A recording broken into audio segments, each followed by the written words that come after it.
తాకట్లో ఉన్న మీ బంగారాన్ని విడిపించి ఆ రోజు ఆన్లైన్ రేటుకి కొంటాం. Sharma gold company. నమస్కారం, వెల్కమ్ టు సుమన్ టీవీ. నేను గీతాంజలి. జనవరి 11వ తారీఖున శని త్రయోదశి విశిష్టత గురించి ఎప్పుడు మనం మాట్లాడుతూ ఉంటామండి. ఆ రోజున అంటే శనివారం త్రయోదశి రావడం, శని త్రయోదశి. చాలామంది శని దోషాలతో ఇబ్బంది పడుతున్న వాళ్ళు ఎక్కువగా ఆ రోజున శని ఆలయానికి వెళుతూ ఉంటారు, అభిషేకాలు చేస్తూ ఉంటారు, శివాలయానికి వెళుతూ ఉంటారు, అభిషేకాలు చేస్తారు. అయితే ప్రత్యేకంగా ఈసారి శని మరికొద్ది రోజుల్లో రాశి మారబోతున్నాడని చెప్తున్నారు. అందులోనూ ఈ ప్రభావం ఎవరెవరిపైన ఎక్కువగా ఉంటుంది, మరి ముందుగా తీసుకోవాల్సిన జాగ్రత్తలు ఏంటి, అసలు ఆ రోజున ప్రత్యేకంగా 11వ తారీఖున ఎటువంటి పరిహారాలు పాటించాలి, వీటి గురించి తెలుసుకుందాం. వివరించేందుకు ప్రస్తుతం మనతో పాటు ఉన్నారు ప్రముఖ జ్యోతిషులు బ్రహ్మశ్రీ నందిభట్ల శ్రీహరి శర్మ గురువు గారు. వారితో మాట్లాడదాం. గురుగారు నమస్కారం అండి. వాగర్థావివ సంపృక్తౌ వాగర్థ ప్రతిపత్తయే జగతః పితరౌ వందే పార్వతీ పరమేశ్వరౌ. సదాశివసమారంభాం శంకరాచార్య మధ్యమాం అస్మదాచార్య పర్యంతం వందే గురు పరంపరాం. ఆదిత్యాయ చ సోమాయ మంగళాయ బుధాయ చ గురుశుక్రశనిభ్యశ్చ రాహవే కేతవే నమః. శృంగేరి జగద్గురు పీఠాధిపతులకి, కంచి పీఠాధిపతులకి నమస్కారములు తెలియజేసుకుంటూ కార్యక్రమాన్ని ప్రారంభిద్దాం. శని త్రయోదశి 11వ తారీఖున గురువుగారు. ఈసారి జనవరిలో ఇంకా ఫస్ట్ మొదటి 11 రోజుల్లోనే వచ్చింది. అయితే చాలామంది క్వశ్చన్స్ అడిగేది ఏంటంటే, మాకు ఇలా శని పీరియడ్ ఉంది, 7.5 అని కొంతమంది, అలా కొంతమంది ఏమో అర్ధాష్టమ శని అని, అష్టమ శని అని ఇలా ఉన్నాయి, కంటక శని అని. ప్రత్యేకంగా చేసుకోవాల్సిన పరిహారాలు ఏమైనా ఉన్నాయి? ఎందుకంటే ఆ బాధలకి చాలా ఇబ్బంది పడుతున్న వాళ్ళు ఉన్నారండి. శని అనగానే భయపడే వాళ్ళే చాలామంది ఉంటారు. తట్టుకోలేకపోతున్నాము, ఇంకా ఎన్ని రోజులు ఉంటుంది ప్రభావం, మరికొద్ది రోజుల్లో మారుతుంది కదా, ఇంకేమైనా మేము పరిహారాలు చేసుకోవాలా, అసలు ఎక్కడికి వెళ్ళి చేసుకోవాలి? చాలామంది వేరే వేరే ప్రాంతాలకు వెళ్ళలేరండి. ఇప్పుడు శనిసింగనాపూర్ కానీ ఇలాంటి వాటికి వెళ్ళలేరు. ఇప్పుడు దగ్గరలో ఉన్న ఆలయాలకు వెళ్ళొచ్చా, అసలు అభిషేకం చేసేటప్పుడు తీసుకోవాల్సిన జాగ్రత్తలు ఏంటి, ఇలా కొన్ని సందేహాలు ఉన్నాయి. ముందుగా మీరు వివరిస్తే నేను అవి కూడా అడుగుతాను. తప్పకుండానమ్మా. మీరు అన్నట్టుగానే చాలామంది శని అంటే చాలా భయపడుతుంటారు, బాధపడుతుంటారు. అంటే శని ప్రభావం ఏంటనేది ఒక ముక్కలో చెప్పాలంటే, మనం ఏ జన్మలలోనైనా కానీ, ఉదాహరణకి గత జన్మలో మనం ఏం పని చేసినా ఆ గత జన్మల్లో చేసిన అన్ని రికార్డ్ చేసేవాడు ప్రత్యక్ష భగవానుడు సూర్యుడు.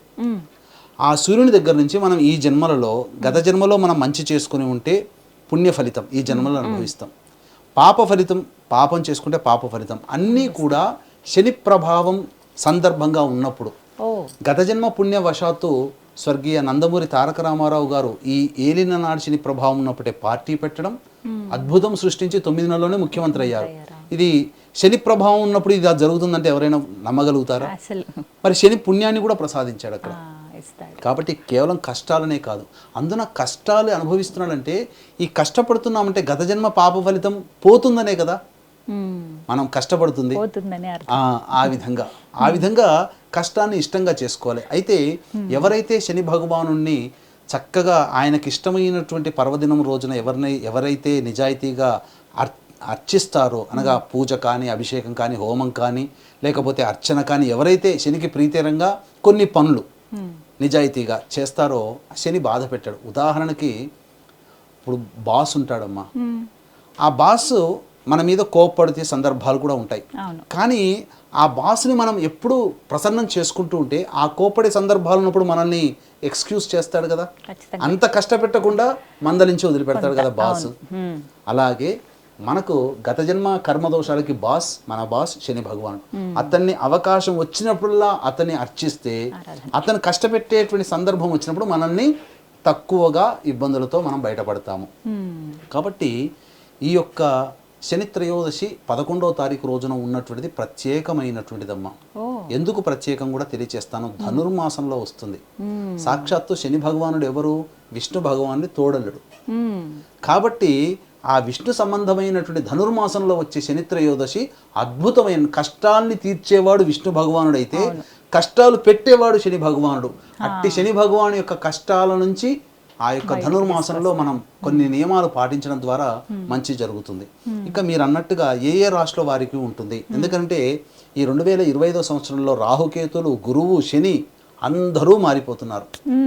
కాబట్టి ఆ నలుగురి యొక్క ప్రభావము సమస్త రాశులు 12 రాశుల మీద కూడా ఉంటుంది.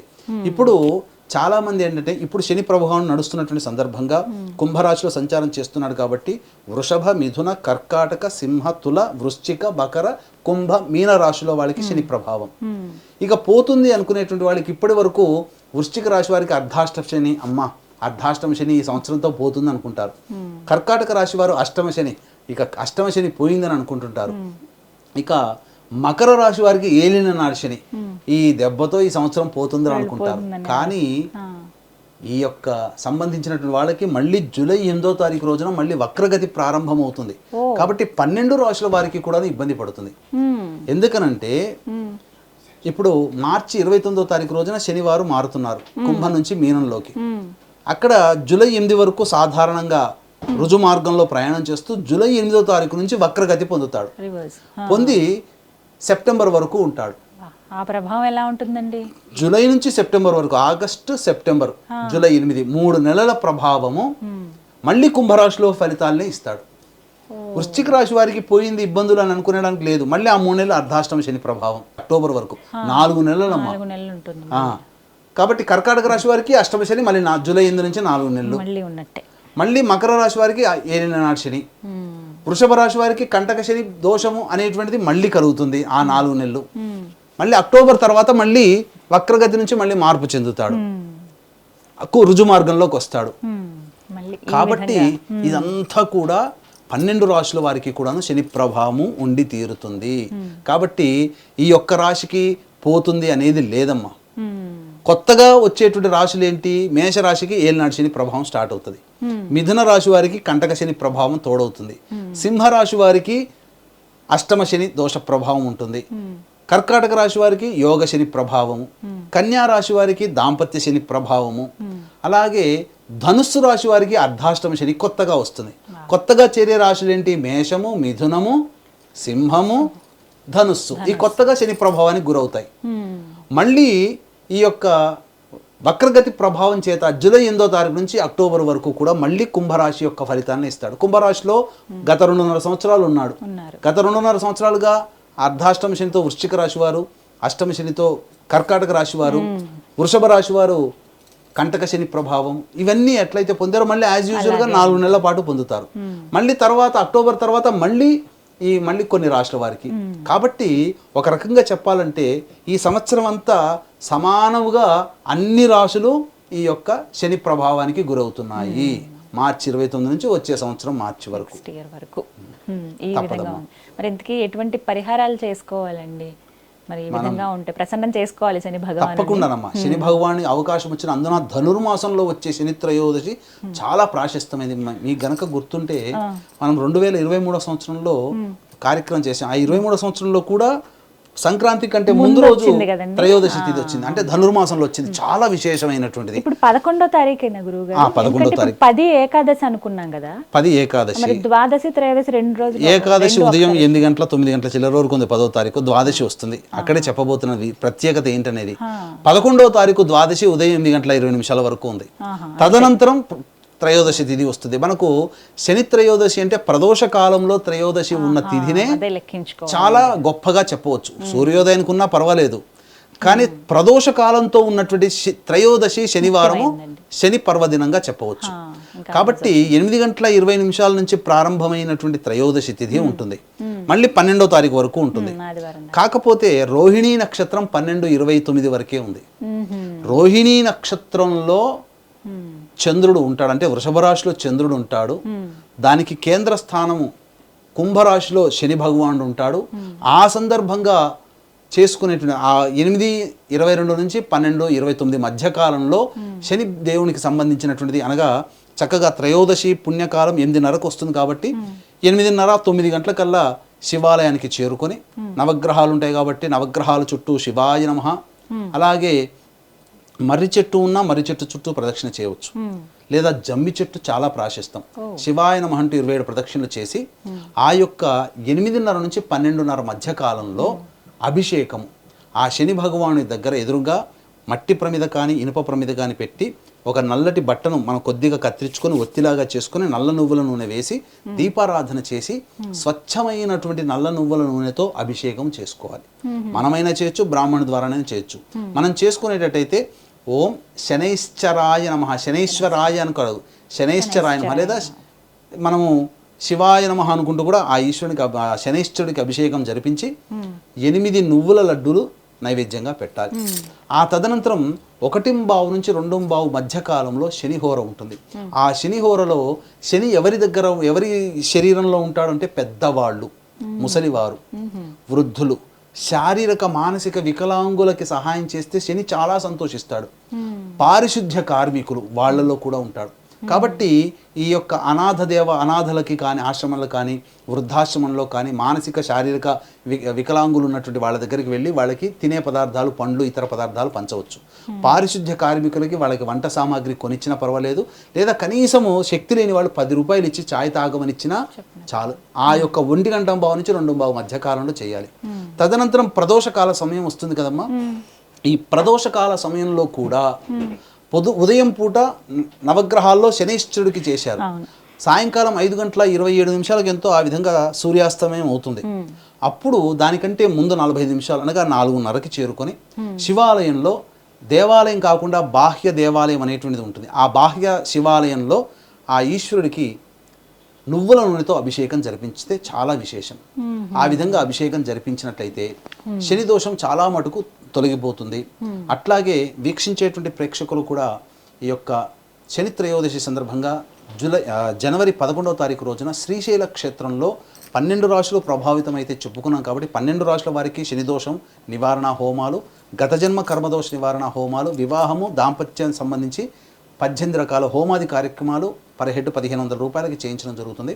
అవకాశం ఉన్న వాళ్ళు కార్యక్రమ తదనంతరం కాంటాక్ట్ చేసి మీ గోత్రనామాలు నమోదు చేసుకోవచ్చు. ఇక ఆ యొక్క ఈశ్వరునికి అభిషేకం జరిపించిన తరువాత చక్కగా అర్చన చేయాలి. నీలి రంగు పుష్పాలు కానీ, చామంతి పుష్పాలు కానీ, లేదా శంకు పుష్పాలు కానీ, లేదా జమ్మి పూలు దొరికితే మంచిది, లేదా జమ్మి పత్రాలతో ఆ ఈశ్వరునికి అర్చన చేసినట్లయితే చాలా శుభ సమయం అమ్మ. అలాగే ప్రదోష కాలం అనేటువంటిది చాలా విశేషం. మధ్యాహ్నం 3 గంటలకి మన శ్రీశైలంలో మధ్యాహ్నం 3 గంటలకి చేస్తున్నాం కాబట్టి ప్రదోష కాలంలో మీరు కూడా ఆ యొక్క కార్యక్రమంలో శ్రీశైల క్షేత్రంలో జరిగే దాంట్లో కూడా నమోదు చేసుకున్నా, అలాగే ఈ సంబంధించినటువంటి ప్రదోష కాలంలో అర్చన చేసిన ఈశ్వరుడికి చాలా ప్రీతికరమమ్మ. తర్వాత ఆ ఈశ్వరుని దర్శనం చేసుకొని మనకు తూర్పు వైపున ఆరుద్ర నక్షత్రం కనబడుతుంది. మనం కనుక చూస్తే 3 చుక్కలు ఒకే రేఖ మీద ఉంటాయి. అదే ఆరుద్ర. అంటే ఆ 3 ఆరుద్ర కాదు. ఆరుద్రం అంటే నటరాజ స్వరూపముగా ఉంటుంది. అదంతా నక్షత్రాల మాలిక. ఆ యొక్క నమస్కారం చేసుకొని భోజనం చేసుకున్నట్లయితే ధనుర్మాసంలో వచ్చినటువంటి అలభ్య పుణ్యతిథి ఈ యొక్క శని త్రయోదశి. కాబట్టి ఆ రోజునంతా కూడా చేసినటువంటి పని వల్ల శని భగవాను యొక్క అనుగ్రహం కలిగి మార్చిలో మారుతున్నటువంటి రాశులకు ఏవైతే కొత్తగా వస్తున్నాయో వాళ్ళకందరికీ కూడాను శుభం చేకూరుతుందని చెప్పడంలో ఏమాత్రం సందేహం లేదు. చివరిగా ఒక సందేహం గురువుగారు, శనీశ్వర ఆలయానికి వెళ్ళినప్పుడు తిరిగి ఇంటికి వచ్చి స్నానం చేయాలండి? మనకు సాధారణంగా స్నానం చేయమని ఎక్కడా చెప్పబడలేదు. చాలా మంది చేస్తారు, అక్కడ ఆ విధంగా చేస్తుంటారంటే అదొక శని దోషంగా పట్టుకున్న మనం చేస్తుంది పూజా కార్యక్రమం. స్నానానికి ప్రత్యేకంగా ఏమి చెప్పబడలేదమ్మా. దాని గురించి కాళ్ళు కడుక్కోవచ్చు అంతే తప్ప స్నానం చేయమని ఎక్కడా చెప్పబడలేదు. కాకపోతే సచేల స్నానం అనేటువంటిది కొన్ని పుణ్యక్షేత్రాల్లో చేస్తారు. ఆ విధంగా సచేల స్నానము చేసి ఆ యొక్క శనైశ్వరుడిని అభిషేకం ముందు చేసుకుంటారు. ఎందుకంటే పవిత్రత కలుగుతుంది కాబట్టి అలా ఆ విధంగా చేయాలి. అలాగే ఖచ్చితంగా ఆ రోజు నల్ల వస్త్రాలే ధరించాలా అండి? ఈ యొక్క సంబంధించింది కూడా చాలా అపప్రద వస్తుందమ్మా. నల్ల వస్త్రాలు ధరించకూడదు అని చెప్పి చాలా మంది చెప్తున్నారు. అసలు శని భగవాన్ యొక్క స్వరూపమే నలుపు కదమ్మా. నల్ల వస్త్రాలు ఖచ్చితంగా ధరించి చేస్తే చాలా మంచిది. ఇప్పటికీ కూడా శనిశంగనాపూర్లో నల్ల వస్త్రాలు ఇస్తారు. అభిషేకం చేసుకోవడం పోయినప్పుడు ఆడవాళ్ళకైతే ఆడవాళ్ళకి సంబంధించిన వస్త్రములు, మగవాళ్ళకి పంచలు ఇవన్నీ కూడా ఇచ్చి ఆ విధంగా లోపలికి పంపిస్తారు. అభిషేకం చూడవచ్చు, చేయవచ్చు. ఆ విధంగా నల్ల వస్త్రాలు ధరించి వెళ్ళొచ్చు, తప్పేమీ లేదు. అంటే శివాలయానికి వెళ్ళినప్పుడు కూడా అలా వేసుకోవచ్చా అనేది? వేసుకోవచ్చమ్మా, తప్పేమీ లేదు. నల్ల వస్త్రం అనేటువంటిది మనము ఎటువంటి అహంకారము లేదు, అలాగే మనకు ఈ శరీరం మీద మనకు వాంఛ కోరికలు లేవని తెలపడం కోసం నల్ల వస్త్రం ధరించడం అది.